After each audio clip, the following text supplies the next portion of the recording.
여러분들 돈에 보면은 모든 돈에 우리나라에 한국은행 총재 도장이 꽉 찍혀 있다. 모든 돈에는 한국은행 총재 도장이 딱 찍혀 있어.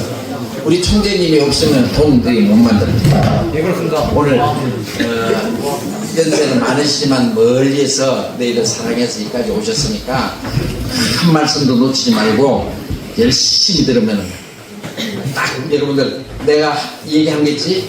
딱 그 총재님 의자로 쏘고 탁 들으면 여기서 한국은행 총재 나온다. 이거 왜 아멘이었냐? 아멘! 아멘! 우리 한국은행 총재님이시고 더 이사장님이 내가 우리 형님도 하면서 나는 노재환, 우리 형님은 노영환 서울생.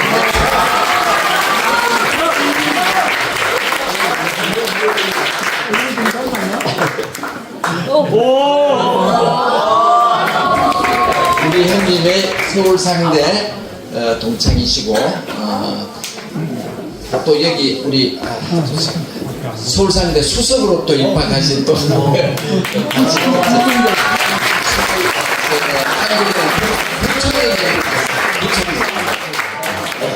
안녕하세요. 네. 이제 박성 전 한국은행 총재님 초청 강연 큰 박수로 여러분들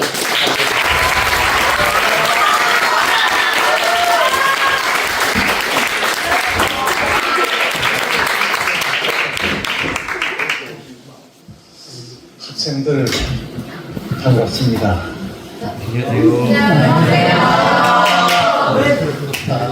여기 이 섬은 어떻게 보면 서울에서 보면 오지라고도 할 수 있겠는데 이런 섬에 이렇게 훌륭한 학교가 있다는 것은 우리나라의 자랑입니다. 이 학교는 서울에서도 유명합니다.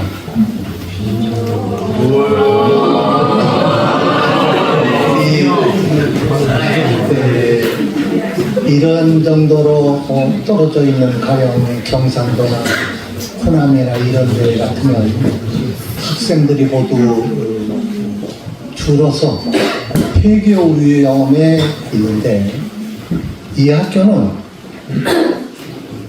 미국의 명문 학교를 닮은 것처럼 기숙사에서 생활을 하도록 하고 모든 학생들에게 대단히 높은 질의 교육을 시키고 있다는 것은 대단히 우리나라에서 자랑스러운 일이고 이것은 우리 이사장님의 기독교 정신으로 무장한 사익보다 공익을 우선하는 그런 정신이 나온 학교이기 때문이라고 생각을 합니다. 과연 이 자리에 있는 여러분 학생들은 앞으로 어떤 사람이 될 것인가? 이 속에서 어떤 사람이 나올 것인가? 나는 그런 생각을 해봅니다.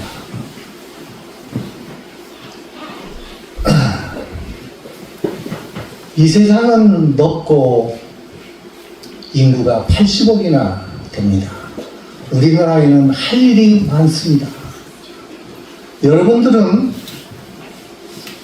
우리나라 할 일이 많은 우리나라에서 많은 일을 하는 그러한 인재로서 성장하기를 바랍니다. 이런 점에서 나는 오늘 이 자리에 나와서 여러분들에게 어떤 말을 해야 할 것인가를 생각해 보았습니다. 내 나이가 지금 한국 나이로 90세입니다. 90년 동안 살면서 내가 겪은 경험을 엮어서 여러분들에게 조금이라도 도움이 될 수 있는 말을 여러분들에게 전달하고자 합니다. 이것을 전달할 때 부득이하게 마치 내가 내 자랑을 하는 것과 같은 그런 말을 할 수도 있다는 것을 여러분들이 양해해 주시길 바랍니다. 나는 전라북도 김제에서 태어났습니다. 김제읍에서 십리길을 걸어서 가는 농촌 마을에서 소장농의 아들로 태어났습니다. 여러분 소장농이 뭔지 아시죠? 그래서 겨우 밥을 먹고 사는 정도였지만 그러나 여유 있게 사는 그런 수준은 아니었습니다. 거기서 저는 초등학교를 외정시대에 들어갔는데 초등학교 들어갔을 때 교장 선생님과 선생님은 모두 일본 사람이었습니다. 이 사람들은 우리에게 한국말을 못 쓰도록 했습니다. 그래서 학교에 가서 한국말을 하면은 벌을 주었습니다. 어떤 벌이냐면은 매달 표딱지를 한 20장씩 나눠줍니다. 그리고 같은 친구끼리 놀을 때 한국말을 하면은 표를 주시오. 일본말로 후다오구다사이 하면 표를 주시오 합니다. 그럼 표를 내야 합니다. 이게 벌입니다. 그러면 그걸 모아가지고 월말에 선생님한테 냅니다. 그럼 표수가 많은 사람은 국어 점수를 후하게 주고 표수가 적은 사람은 국어 점수를 적게 주었습니다. 이것은 한국어를 말살하고 한국 정신을 말살하려는 일본의 교육 방침이었습니다. 그때 우리 친구들은 절반 가까이가 밥을 제대로 못 먹고 왔습니다. 그래서 쌀겨라면 여러분들 농촌에 있는 사람은 아는데 벼에 꺼죽을 벗기고 나서 쌀을 긁어낸 그 부분입니다. 겨는 아니고 쌀 꺼죽을 긁어낸 건데 그건 먹을만 합니다. 급할 때는 그걸로 빵을 만들어서 굶고 오는 학생들을 주었습니다. 그렇게 했지만 그때 우리들은 새끼로 만든 공을 차고 즐겼던 생각을 합니다. 그렇게 초등학교를 다니다가 해방을 맞이해서 졸업을 하게 되었는데 그때 한 반은 60명이었습니다. 60명 가운데서 중학교에 입학한 사람은 여자는 한 사람도 없었고 남자가 한 5명 뿐이었습니다. 그렇게 해서 저는 김제읍에 중학교가 없었기 때문에 이리 지금으로 말하면 익산의 공업고등학교로 진학을 했습니다. 그런데 이 학교를 가려면은 거기서 한 4, 50리 되기 때문에 김제까지 10리를 걸어서 기차를 타고 그때 기차는 곡간차, 화물차를 전기기관차가 끌고 가서 불과 한 4, 50리 되는 곳을 한 40분 걸려서 기차가 달렸습니다.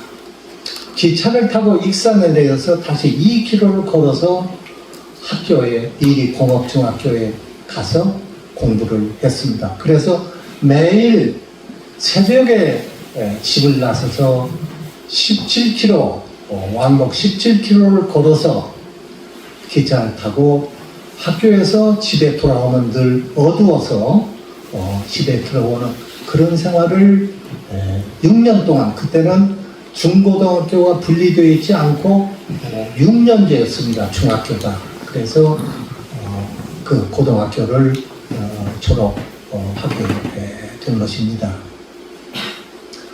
근데 고등학교 졸업 때가 가까이 임박하면서 저는 고민이 참 많았습니다. 저의 고등학교 들어가서부터 희망은 우리나라가 가난하고 나도 가난했기 때문에 경제학을 공부하고 싶어 했고, 경제학을 공부하고 나서 내 적성은 대학 교수 되는 것이 적합하다고 생각을 했습니다. 근데 현실은 집안 경제 형편이 어려워서 도저히 대학을 갈 수가 없었습니다. 그때 나는 집에 어머님, 아버님이 계셨지만 모두 다 늙으셨고 노동 능력이 없었고, 거기다가 여동생은 초등학교 다니고, 그래서 노동할 사람도 없었고 경제 형편도 어려웠습니다. 그래서 대학을 갈 수 없을 형편에 있었기 때문에 어떻게 할 것인가를 생각하다가 궁리한 것이 1년 동안 내가 노동을 해서 농사를 지어가지고 저축을 해서 내가 바라는 학교를 가봐야겠다, 이렇게 생각을 했습니다. 그래서 매일 낮에는 나가서 농사일을 짓고, 그래서 나는요 지금 농사일에 소를 끌고 그 밭을 가는 일은 못했지만 지게 짓고 실어 나르는 일, 모 심는 일, 벼 베는 일, 콩 심는 일, 목화 심는 일, 온갖 일을 다 잘합니다. 내가 건설부 장관이 되어서 대통령, 그 당시 노무현 대통령이었는데, 노태우 대통령이었는데, 봄에 모심길을 나갑니다. 대통령과 함께.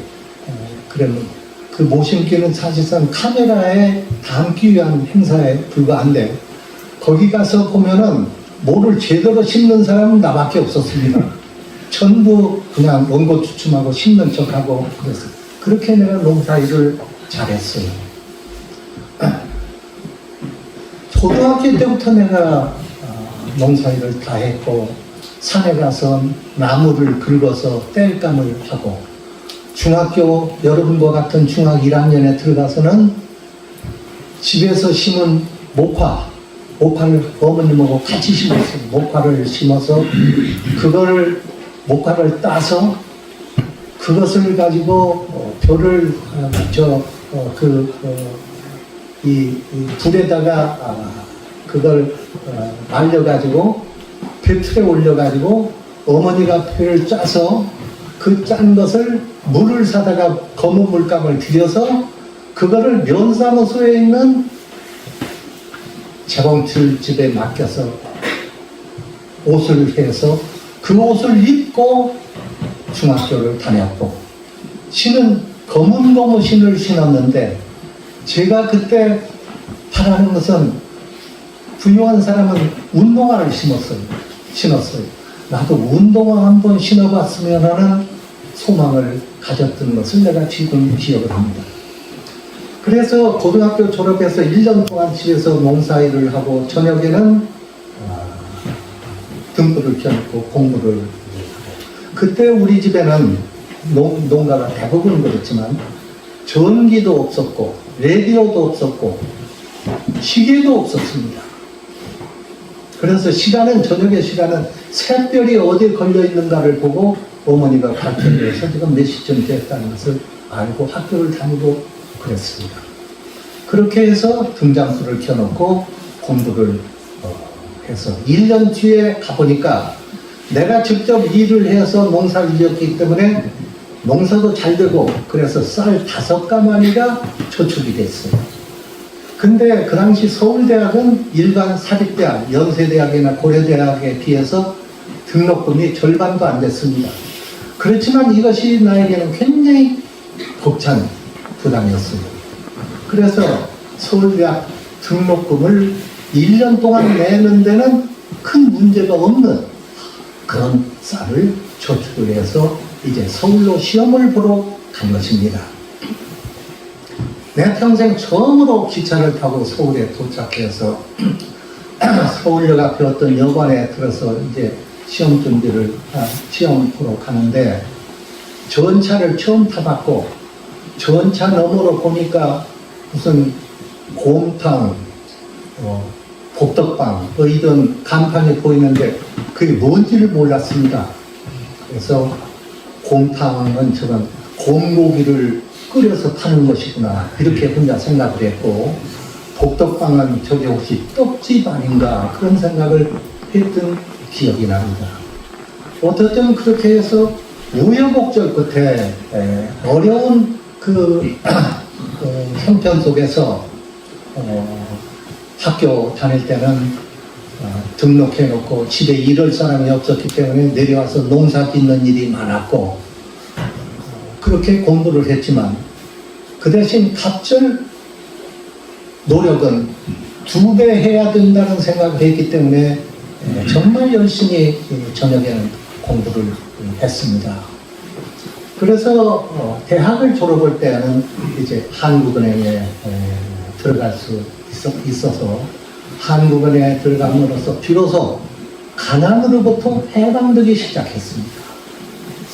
그래서 이제서야 비로소 좀 안정된 생활을 시작했을 뿐 아니라 한국은행에서는 나를 유학까지 보내줘서 박사학위까지 얻을 수 있도록 해주었습니다. 그래서 나는 그 어려움 속에서 중고등학교를 다니다가 서울상대에 합격한 것이 첫 번째 도약 기회였고, 두 번째 도약 기회는 내가 한국은행에 들어가서 미국 유학을 가서 박사학위를 얻은 것이 두 번째 도약 기회였습니다. 이것을 발판으로 해서 그리부터 내가 여러분들이 지금 아시는 바와 같이 건설부 장관도 했고 한국은행 총재까지 이렇게 했습니다. 그런데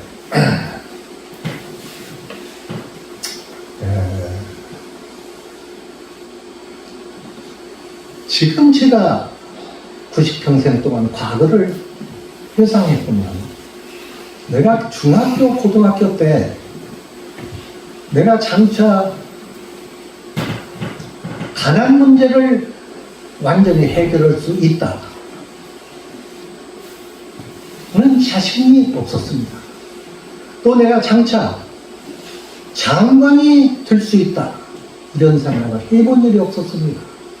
또 내가 한국은행 총재가 될 수 있다, 이런 생각을 꿈에도 생각을 못했습니다.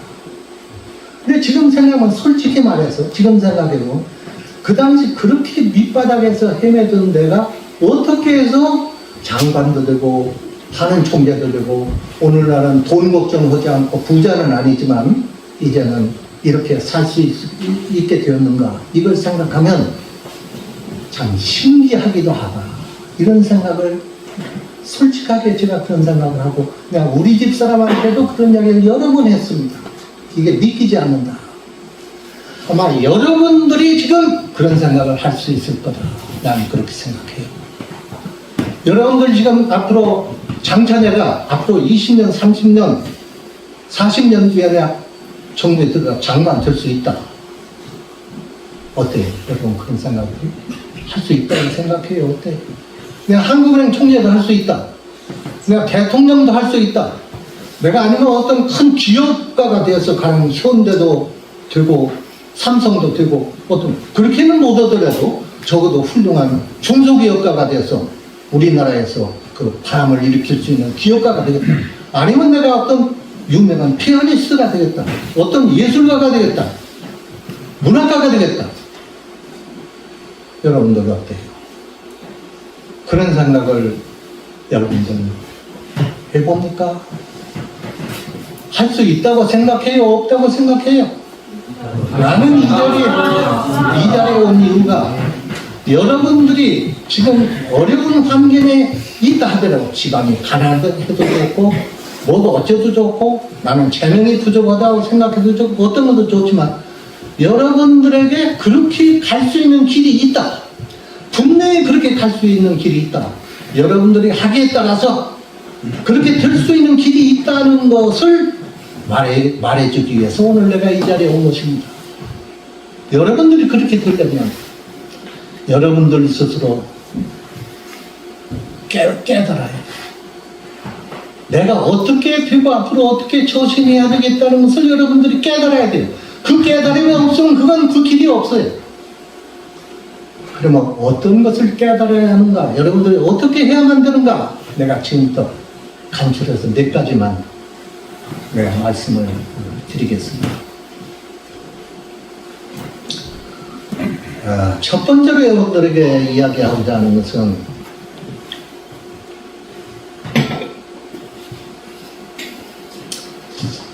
누구에게나 어디서나 신뢰받는 사람이 되어야 한다. 누구로부터도 어디 가서도 저 사람은 틀림없어. 믿어도 돼. 안심해도 돼. 맡겨도 돼. 이렇게 믿는 사람. 이 믿음이, 이 신뢰가 여러분 성공의 주춧돌입니다. 모든 성공은 여기서 시작합니다. 나를 믿어주지 않는 그런 사회에서 내가 절대 성공할 수가 없습니다. 여러분들 우체국이 있죠? 우체국에 가면 어떤 직원이 있습니다. 동사무소에 가면 거기 직원이 있어요. 어느 회사에 가면 거기 직원이 있어요. 가령 어떤 우체국에 갔다 봅시다.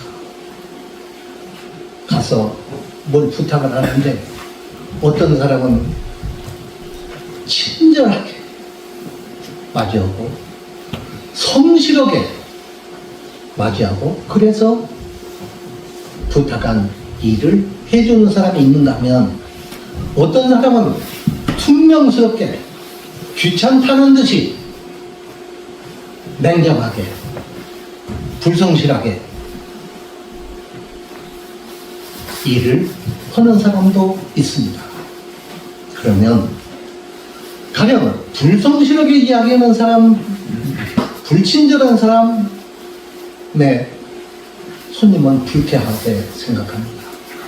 그러면 여러분 생각해 보세요. 그 사람이 나에게만 그럴 것인가? 다른 손님에게는 그러면 그렇게 안 할 것인가? 그렇지 않습니다. 모든 사람에게 그렇게 대할 겁니다. 그럴 거 아닙니까? 그러면 그 사람에게 가는 손님이 하루에 100명이라고 합시다.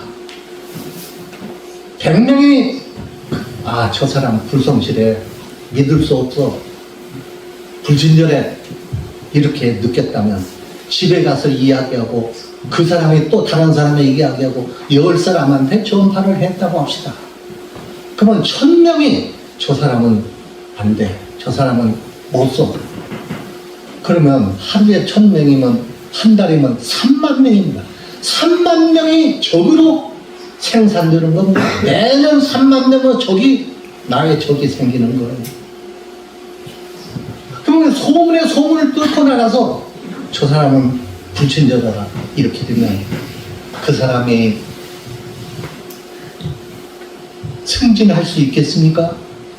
그 사람이 어떻게 되겠습니까?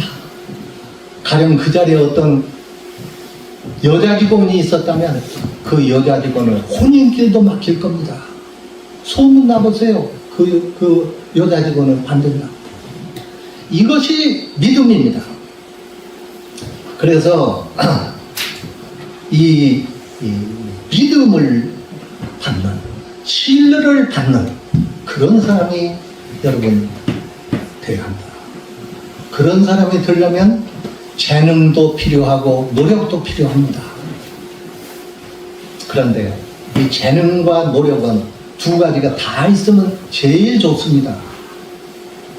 그러나 2가지가 다 안 될 바에는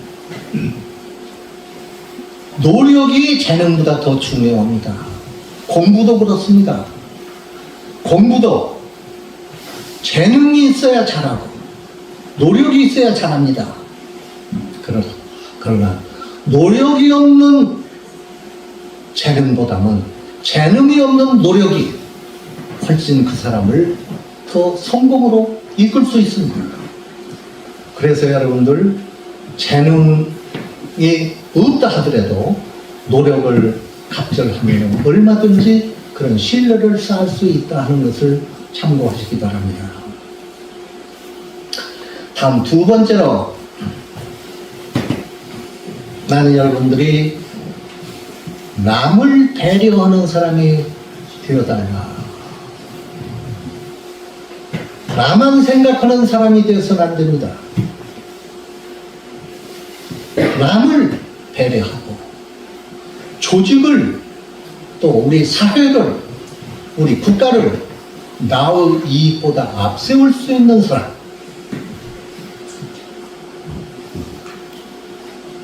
이런 사람이 되고 사익보다 공익을 존중하는 그런 사람이 되어야 됩니다. 다른 여러분들 지금 이 학교를 이끌어서 여러분들을 이렇게 좋은 환경에서 공부하도록 하고 있는 이 재단, 또 우리 이사장님이 바로 이 공익정신, 나를 배려하는 정신이고 사익보다 공익을 중시하는 정신에서 나오는 결과라고 나는 보고 있습니다. 가령 야유회를 가면은 남이 하기 싫어하는 일을 굳은 일을 앞다퉈서 하는 사람이 있는가 하면 그런 일을 하지 않고 뒤에서 앉아있는 사람이 있습니다. 같은 모임에 가면은 식사를 뷔페로 합니다. 뷔페 식당에 가면 계란이 나옵니다. 계란을 보면 삶은 계란이 어떤 건 터진 것이 있고 터지지 않은 맑은 것이 있어요. 똑같이 좋은 거지만 모든 사람은 터지지 않은 것만 먼저 갑니다. 먼저 가져갑니다. 맨 마지막에 남는 것이 터진 계란입니다. 여러분 그거 보신 일이 있죠? 그때 터지지 않은 것을 내가 먼저 갖다 먹을 수 있는 사람. 대중목욕탕에 가면 자기가 쓴 수건을 무질서하게 놓고 그냥 가버리는 사람이 많습니다.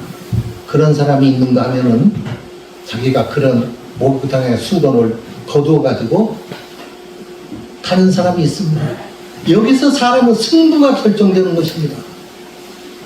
여기서 사람들의 평가가 달라지는 것입니다. 아파트 지하 주차장에 가면은 종이 조각을 버리는 사람이 있고 어떤 사람은 종이 조각을 줄 서다가 쓰레기에 버리는 사람이 있습니다. 이 차이가 사회에 나와서 여러분들 성공하는 사람과 실패하는 사람을 가르는 분수령이 됩니다. 내가 여러분들에게 내가 실제 경험한 이야기 하나를 말씀드리겠습니다. 제가 대학 1학년 때 여름방학에 고향 농촌에 내려갔습니다. 내려갔는데 그때는 6.25 전쟁 직후여서 군인이 모자라서 지금처럼 병무청에서 사람을 이렇게 증병을 해서 질서 있게 이렇게 되지 못하고 경찰관이 젊은 사람을 아무 데서나 잡아다가 군인을 보냈습니다. 그러니까 농촌에서 논에서 사람들이 일을 하고 있을 때 젊은 사람을 일터에서 잡아가는 겁니다. 잡아가지고 구운에 있는 김제읍에 있는 경찰서 그 유치장 같은데 그거 가지고 추력으로 실어서 그 군인을 보냈어요. 여러분들 상상이 안 되죠? 그때는 그랬습니다. 근데 내가 고향에 내려가 보니까 우리 동네에 어떤 박순기라고 하는 젊은이가 있었는데 21살인가 2살인가 되는 젊은이가 있었는데 이 사람은 할아버지, 할머니, 아버지 자기 4명이 사는데 할아버지 할머니는 나이가 늙고 병들어서 움직이기 어려운 사람이고 자기 아버지는 미쳤습니다. 이 정신 환자고 자기 어머니는 도망가 버리고 그래서 자기 혼자서 일을 해서 그 네 식구가 살고 있었어요. 그런데 그 고향에 방학으로 내려가 보니까 그 사람이 논에서 일을 하다가 경찰에 붙잡혀 갔다는 겁니다. 그러면 그 나머지 가족은 어떻게 되느냐 걱정이 됐습니다. 그래서 생각한 나머지 진정서를 만들어야 되겠다 해서 그런 사정을 다 이야기하고 이래서 이러니 이 사람은 좀 특별히 좀 풀어달라는 내용이죠. 진정서를 만들어 가지고 동네 사람들마다 집집마다 가서 도장을 받고 그 다음에 면사무소 면장한테 도장 받고 그 파출소장한테 도장 받고 그래가지고 신입길에 있는 김제읍의 경찰서를 갔습니다. 가서 거기 경사주임을 만났습니다. 그때 경사주임이 경인지 경감인지는 분명치 않으나 정병옥이라는 사람이었어요. 그분한테 제출을 했습니다. 그랬더니 전부 읽어보고 나에게서 물어보더니 기다리라고. 그래서 그걸 가지고 자기가 소장을 만나고 왔어요. 그래서 소장이 좋다. 이 사람 이 사람 해제하던 품위서만 올리면 바로 이 사람을 데려가도록 하겠다. 그래서 이 사람을 데리고 거기서 기다리다가 거기서 풀려 나와서 그 사람을 데리고 오는데 그 정병옥이라는 사람이 제게 그래요. 학생은 장래가 폭망된다고 하면 보고 있다. 그러니 열심히 공부를 해서 장래 큰 제목이 되어달라. 그 말을 내게 하는 것을 기억을 합니다. 그래서 내가 그 사람을 데리고 나왔어요.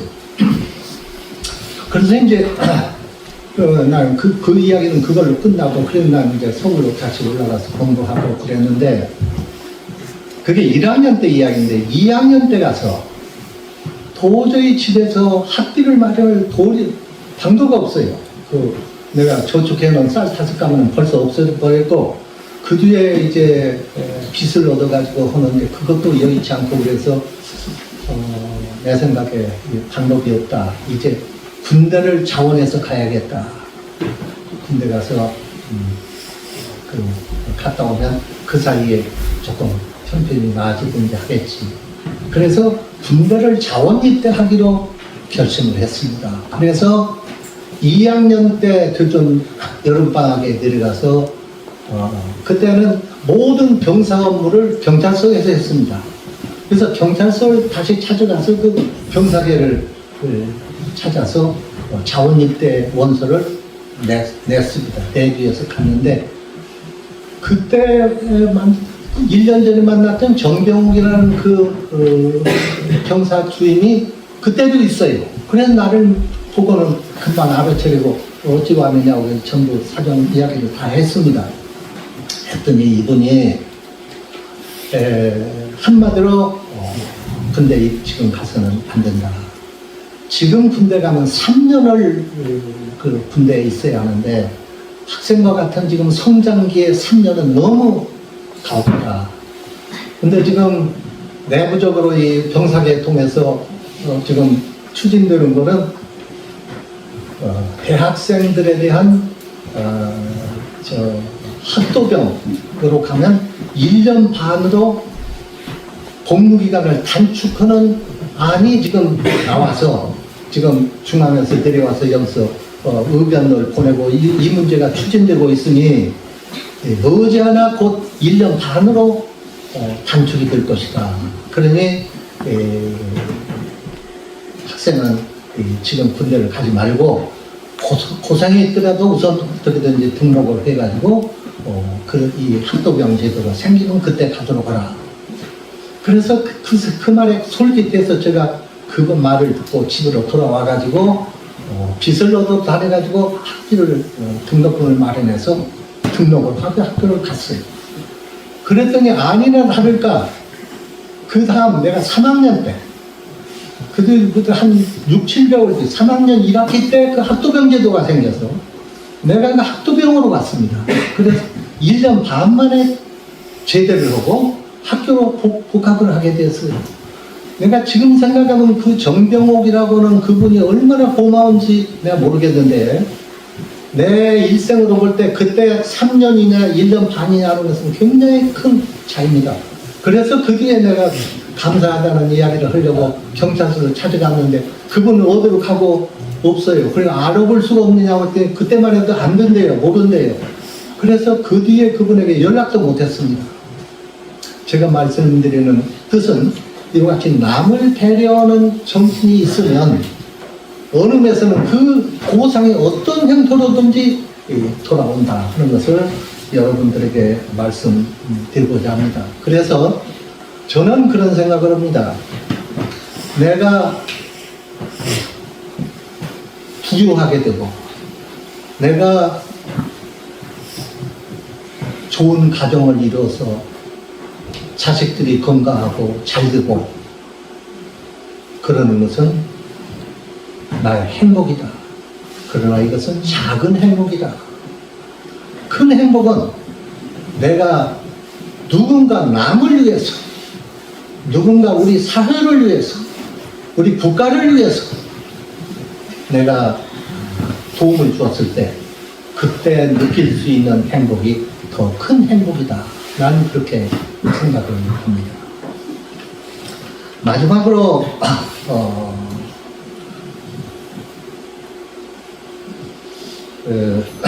여러분들에게 말씀드리고자 하는 것은 어려움을 이겨내는 사람이 되어달라. 여러분들이 일생을 앞으로 사는 동안에는 수없이 많은 여러 가지 모습의 어려움, 고난 이것이 닥칠 것입니다.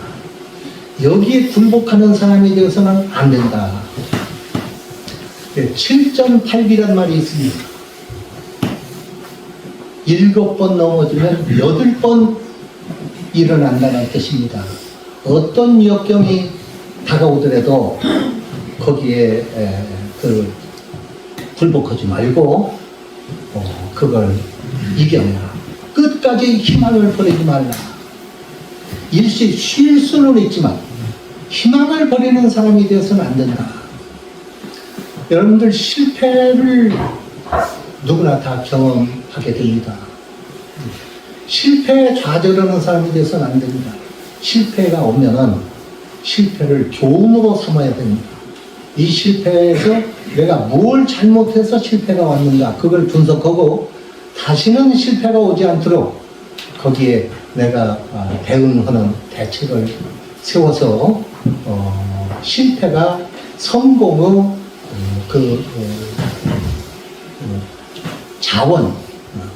자원이 되도록 그렇게 해야 된다 하는 것을 말씀드립니다.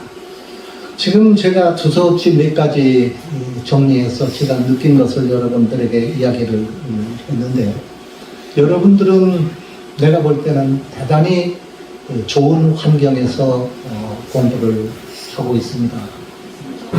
나는 우리나라의 큰 인재들이 이 언어에서는 서울에서 보면 오지라고도 부를 수 있는 선모도에 있는 이 학교에서 나왔다고 한다면 얼마나 자랑스럽고 좋을 것인가 이런 생각을 합니다.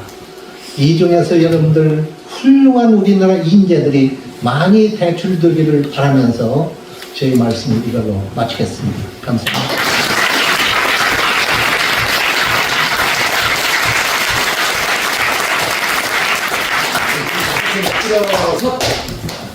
우리 부신 이 총재님한테 너무 감사하고 감사합니다. 인사. 감사합니다. 아이고 감사합니다. 혹시 뭐 질문 같은 거 아니 앉고 혹시 질문 한번. 빨리 질문 크게. 기독교이신가요? 교회 다니시네. 교회 다니시는가요? 나는 안 다닙니다. 우리 교회 다니시네. 우리 자녀들은 교회에 열심히 또 크게 들리게. 공부할 때 안 힘드셨나요? 어? 공부할 때 힘드시지 않았나요? 공부할 때 힘들지 않았나요? 힘들지 않았냐. 여러분들, 제가 거기에 대해서 한마디 말씀드리겠습니다. 공부할 때요, 집중하는 공부와 집중하지 않는 공부는 하늘과 땅 차이입니다. 집중하지 않는 공부는 차라리 중단하고 푹 쉬세요. 그게 현명합니다. 그리고 공부할 때는 집중해야 됩니다. 그 집중하는 것은 어디서 나오냐면 성취욕에서 나옵니다. 내가 뭘 해야 된다는 그 성취욕구가 없으면 집중력이 안 나옵니다.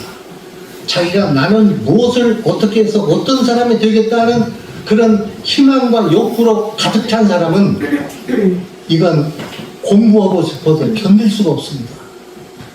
여러분들, 나의 경험을 이야기하면, 나는 사실은 국내에서 대학을 다닐 때까지도 비교적 집중하려고 노력을 했지만 내가 그렇게 충분히 집중했다고 볼 수 없습니다.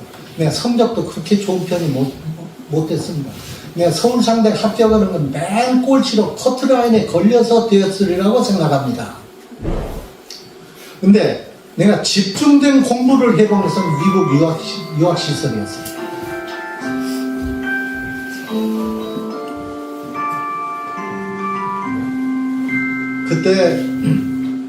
그때 한국은행에서 날 유학 보낼 때는 2년 동안에 석사 학위를 하고 오라는 것이었습니다.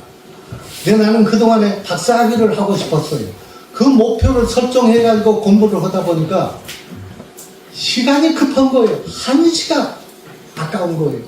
그래서 걸어가면서 학교를 버스 정거장까지 학교 셔틀버스를 타고 가는 셔틀버스를 기숙사에서 걸어가는데, 걸어가면서도 머릿속에는 뭔가를 생각했습니다. 그러다가 아니 무슨 이 커브가 왜 위로 우상향으로 안 가고 밑으로 내려가는가, 막 예를 들면 이런 그 있지, 이게 왜 그런가, 이런 생각을 하면서 갔어요.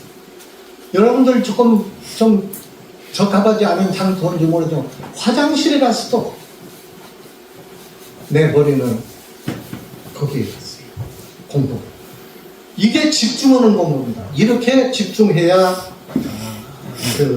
머리에 쏙쏙 들어가고, 그렇기 때문에 힘들지만 그것이 힘든 것을 억지로 참고 하려고 하면 그건 못 견딥니다. 그러면 차라리 자는 게 낫습니다. 그리고 공부하는 욕구가 날 때, 그 욕구라고 하는 건 성취욕. 내가 뭘 해야 되겠다. 그냥 뭘 해야지 하는 그 욕구가 나의 그 공부 욕심을 불러일으키면 집중이 가능합니다. 또 한 사람만 더. 질문 크게. 곧 있으면은 1학년이랑 2학년이 기말고사를 보는데 공부를 잘 할 수 있는 비법 같은 게 있을까요? 그러니까 공부를 잘하는 비결. 약간 공부 방법 그런 거. 집중하는 거. 글쎄요, 그게 공부를 잘하는 방법, 이것은 사람마다 다를 겁니다. 사람마다 다른데, 내 경우는 그랬어요. 내 경우에는 그 책을 읽으면 책의 요점을 기록을 하고, 내가 그 요점 가운데도 특히 중요한 건 따로 모아놨습니다. 그걸 그때마다 아이디어가 나올 때 그것을 카드에 정리를 했어요. 그래서 그 카드를 쌓았습니다. 쌓아가지고 내가 특히 박사학위 공부할 때 그랬는데, 그리고 그 나중에는 이 카드를 정리하면은 아이디어가 전부 거기에 걸려서 나오도록 이렇게 한 일이 있습니다. 이건 뭐 사람마다 다를 테니까요. 다른 꿈은 없으셨나요 혹시? 다른 꿈? 네. 젊었을 때 다른 꿈이 없었느냐? 그러니까 공부하는 말고. 이해만 꿈을 이야기하는 거죠. 나는 다른 꿈은 없었고, 다만 내가 한 건 여러분들은 다르겠지만, 내가 6.25 전쟁 때 너무나 주변에 화목한 모습을 많이 보았습니다. 서로 우리 동족 간에 죽고 죽이는 현장을 많이 봤습니다. 그러니까 우리 국군은 퇴거하면서 그때 좌익분자들 모조리 가서 산에다가 죽이고 도망갔습니다. 우리 국군이.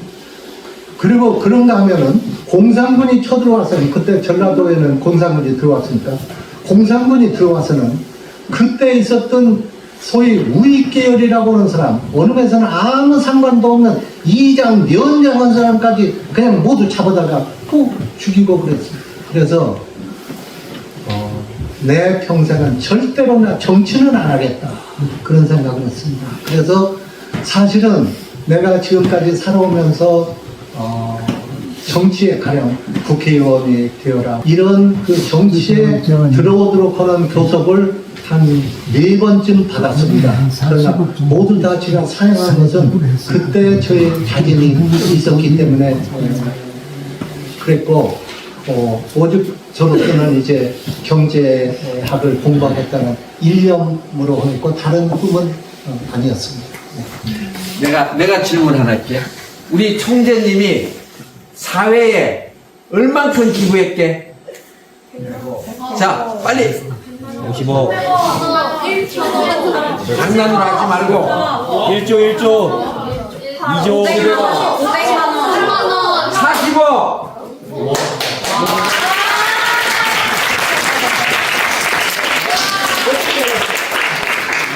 우리 총재님이 사회에서 자, 우리 하나, 둘, 셋.